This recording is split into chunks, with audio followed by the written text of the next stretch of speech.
ටමාරා සැන්සනෝවා එහෙම නැත්නම් ග්‍රැනී ද රිපර්. මේ පින්තූරේ ඉන්නේ 69 වියේ පසුවුණු ටමාරා සැන්සනෝවා හෙවත් ග්‍රැනී ද රිපර් කියන කාන්තාව. ටමාරා තරුණ කාලයේදී තමයි මේ සිදුවීම ආරම්භ වෙන්නේ. කොහොම වුණත් 2003 වර්ෂයේදී මේ ටමාරා සැන්සනෝවා කාන්තාවගේ සැමියා එකවරම අතුරුදහන් වෙනවා. ඉතින් මේ අතුරුදහන් වීමත් සමග මේ කාන්තාවට තමන්ගේ සැමියාට අයත් වෙලා තිබුණු නිවසක තනියම ජීවත් වෙන්න සිදු වෙනවා. මේ කාන්තාව මේ වෙනකොට රැකියාවක් නොකරන නිසා එයාට අවශ්‍ය වන මුදල් උපයා ගන්න සැමියාගේ නිවසේ කාමරයක් කුලියට දෙන්න කටයුතු කරනවා. ඉතින් දවසක් මේ කුලී කාමරයට එක පුද්ගලෙක් පදිංචියට එනවා. මෙහෙම ඉද්දි දවසක් මේ දෙන්න අතර රණ්ඩුවක් ඇති වෙලා තියෙනවා.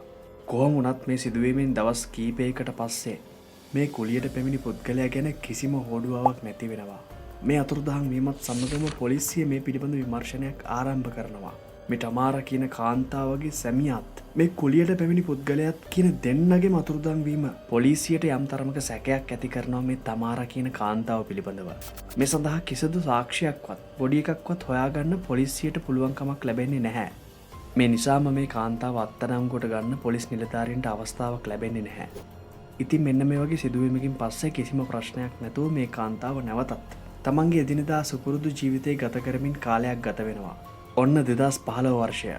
මේ වර්ෂයේ මැයි මාසයේ දවසක මේ වර්ෂයේදී ඇය ජීවත් වුණු නිවසේ යම්කිසි අලුත් තෙඩියාවක් කරන්න සිද්ධ වෙනවා. ඒ අලුත් තෙඩියා කටයුතු නිසා ඇයට මේ නිවසෙන් අයින් වෙන්න සිද්ධ වෙනවා ටික දවසකට.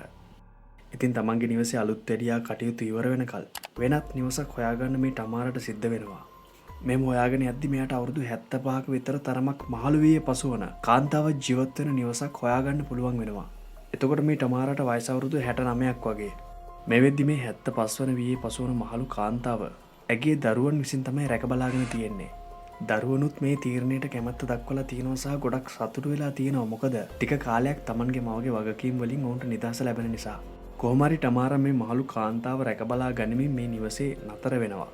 මේ අවුරුදු 75ක් වෙන මහලු කාන්තාව තමන්ගේ තේ කෝප්පේ හොදලා නැති බව දැකපු ටමාරාට තරහක් ඇති වෙනවා. ඒ සිද්ධියත් එක්ක ටමාරා සහ මහලු කාන්තාව අතර පොඩි බහිම්බස් වීමක් ඇති වෙනවා. ඒකත් එක්ක මේ මහලු කාන්තාවටත් තරහ ගිහිල්ලා ටමාරාටත් ගොඩක් සැරට බනිනවා. මේ කේන්තියට ටමාරා එදින රාත්‍රියේ මහලු කාන්තාවගේ රාත්‍රී ආහාරයට වස දාලා ඒ කාන්තාවට ආහාර ලබා දෙනවා.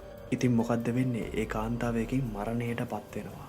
හැබැයි කලින් වගේමයි ඇයගේ මෘතදේහයත් අතුරුදහන් වෙනවා. මේ සිද්ධියෙන් පස්සේ පොලිසියට ටමාරා පිළිබඳව තිබ්බ සැකය තහවුරු වෙන්න පටන් ගත්තා. ඒත් එක්කම මේ අතුරුදහන් වීම පිළිබඳව පොලිසිය නැවතත් විමර්ශනයක් ආරම්භ කරනවා. ඇගේ අවසනාවට ටමාරා දැනන් ඉඳලා නැහැ මේ මහලු කාන්තාවගේ නිවසේ පිටතින් CCTV කැමරා සවි කරලා තියෙනවා කියලා. ඉතින් මේ විමර්ශන කටයුතුත් එක්ක පොලිසිය කටයුතු කරලා තියෙනවා මේ මහලු කාන්තාව ජීවත් වුණු නිවසේ සියලුම කැමරා පරීක්ෂා කරන්න. ඔන්න ඔතනින් තමයි මේ සැරේ ටමාරාට වැඩේ වරදින්නේ. ටමාරාගේ සියලුම කටයුතු ටික මේ CCTV දර්ශනවල සටහන් වෙලා තිබුණා. ඇය රාත්‍රියේදී මිනිස් සිරුරේ කොටස් අඩංගු බවට සැක කළ හැකි මල්ලක් සහ ආහාර පිසීමට යොදා ගන්නා විශාල ප්‍රමාණයේ බඳුනක් රැගෙන යන විදිය කැමරාවේ සටහන් වෙලා තියෙනවා. පොලිසියට හසු වෙනවා. මෙන්න මේ වැඩෙත් එක්ක පොලිසියට ටමාරා ගැන තිබුණු සැකය තහවුරු වෙනවා වගේම මෙතනදී ඇයව අත්අඩංගුවට ගන්න පුළුවන් වෙනවා. පොලිසිය දැඩි ලෙස ප්‍රශ්න කිරීමෙන් පස්සේ ටමාරා මහලු කාන්තාවගේ මෘතදේහය තියෙන ස්ථානය පිළිබඳව පාපොච්චාරණය කරනවා. ඒකෙන් පොලිසිය පොකුණක දාලා තිබුණු මෘතදේහය හොයාගන්නවා.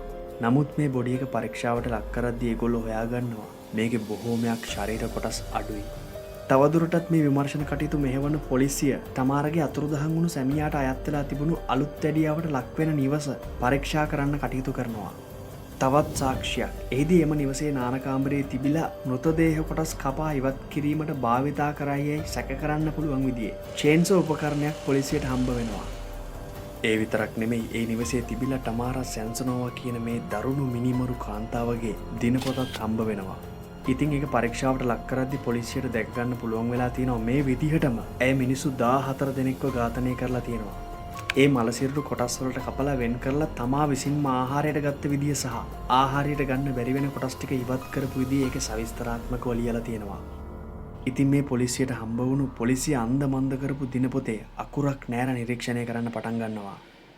මේ දිනපොතේ සටහන් වුණු ඝාතන අතර තමන්ගේ සැමියාගේ ඝාතනය, කුලියට නිවසට පැමිණි පුද්ගලයාගේ ඝාතනය, ඒ විතරක් නෙමේ තමන්ගේ මුණුබුරා පවා ඝාතනය කරලා ආහාර ලෙස අනුභව කරලා තියෙනවා කියලා මේ කාන්තාව දිනපොතේ සටහන් කරලා තිබුණා.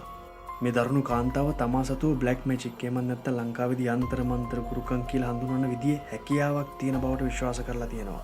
ඒ බලය ඉදිරියට පවත්වාගෙන යන්න මේ විදිහට මිනිසුන්ගේ මාංශ නැත්නම් මිනිමස් අනුභව කරන්න ඕන කියලා මේ තමාර තදින්ම විශ්වාස කරලා තියෙනවා. කොහොමුණත් රහසිගතව කොච්චර දරුණු අපරාධ කරත් මේ කාන්තාවගේ අසල්වැසියෝ නම් මේ අපරාධ ගැන කිසිම දෙයක් දැනන් ඉඳලා නැහැ. දරුණු සැම්සනෝවා ඇගේ අසල්වාසීන් එක්ක ඉතාම සුහදව ජීවත් වෙන්න කටයුතු කරලා තියෙනවා. ඇය තමා පිසින ආහාර පවා අසල්වාසීන් සමග බෙදා ගැනීමට කටයුතු කරලා තියෙනවා. ඉතින් මේ අපරාධ ගැන දන්නේ නැති අසල්වාසීන්ගෙන් ඇය ගැන විස්තර හොයලා බලද්දී ඒගොල්ලෝ කියලා තියෙන එයා ගොඩක් හොඳ කෙනෙක්, එයා අපිට එයා හදන කෑම එහෙමත් ගෙනලා දෙනවා කියලා. ඉතින් මේ අපරාධ අනාවරණය වීමත් එක්කම ඇය මිනිමස් වලින් හදපු ආහාර තමයි ඔවුන් එක්ක බෙදා ගන්න ඇත්තේ කියලා සැක පළ කරනවා. ඉතින් 2015 වර්ෂයේ ඇය කරපු සියලුම අපරාධ අනාවරණය වීමත් එක්කම ඇය ජීවිතාන්තය දක්වා සිරදනුවමකට ලක් වෙනවා. මේ ටමාරා සැන්සනෝවා අවසානයේ තමා ඒ වැරදි සියල්ල සිදු කළ බවත්, තමන් මේ අපරාධවලට දඬුවම් ලැබිය යුතු බවත් ප්‍රකාශ කරලා තියෙනවා. ඉතින් පසු කාලයේදී The Granny නමින් හොරර් ගේම්ස් පවා නිර්මාණය වුණා. ඉතින් ඔයත් අසල්වැසියෝ දෙන ආහාර රස කර කනවද? වීඩියෝ ගැන මොකද හිතන්නේ කියලා පහලින් කමෙන්ට් කරගෙන යන්න. එහෙනම් ඊළඟ වීඩියෝ එකකින් හම්බ වෙන්න. අඳුරු දැනුම හොයන ඔයාව.